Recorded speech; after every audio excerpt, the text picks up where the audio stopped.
द्रौपदी महाभारत के सबसे प्रसिद्ध पात्रों में से एक। आज हम बात करेंगे कि द्रौपदी के 5 पति क्यों थे।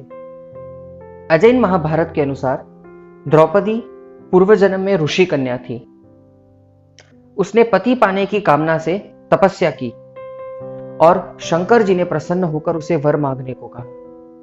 उसने 5 बार कहा कि वह सर्वगुण संपन्न पति चाहती है।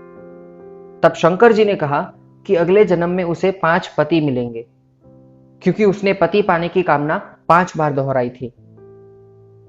जैन महाभारत के अनुसार द्रौपदी के 5 पति होने के पीछे उनके पूर्व भव के कर्म जिम्मेदार हैं। नागश्री नामक एक ब्राह्मण स्त्री थी। उसने एक दिन रसोई में बनी हुई कड़वी सब्जी, जो बहुत जहरीली थी, वो जानबूझकर धर्मरुचि साधु महात्मा को खोचरी में दे दी। धर्मरुचि महात्मा ने वो सब्जी जमीन में पलटने की बजाय खुद ही खा ली, ताकि कोई जीव उसे खाकर मर ना जाए। परंतु वो सब्जी इतनी कड़वी और जहरीली बन गई थी कि खुद धर्मरुचि अणगार काल कर गए।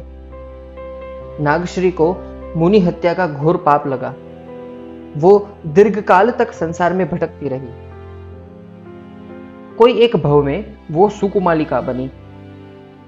सांसारिक जीवन से परेशान होकर उसने दीक्षा ली और साध्वी बन गई। गुरु के मना करने पर भी वो साधना करने लगी।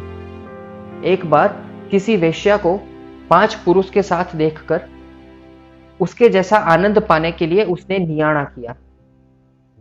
नियाणा यानी अपने पुण्य से सौदेबाजी करके अगले जन्म में कुछ पाने की इच्छा। दीक्षा लेने के कारण वो राजा द्रुपद की पुत्री द्रौपदी बनी, पर नियाणा करने की वजह से उसे अर्जुन आदि 5 पति मिले।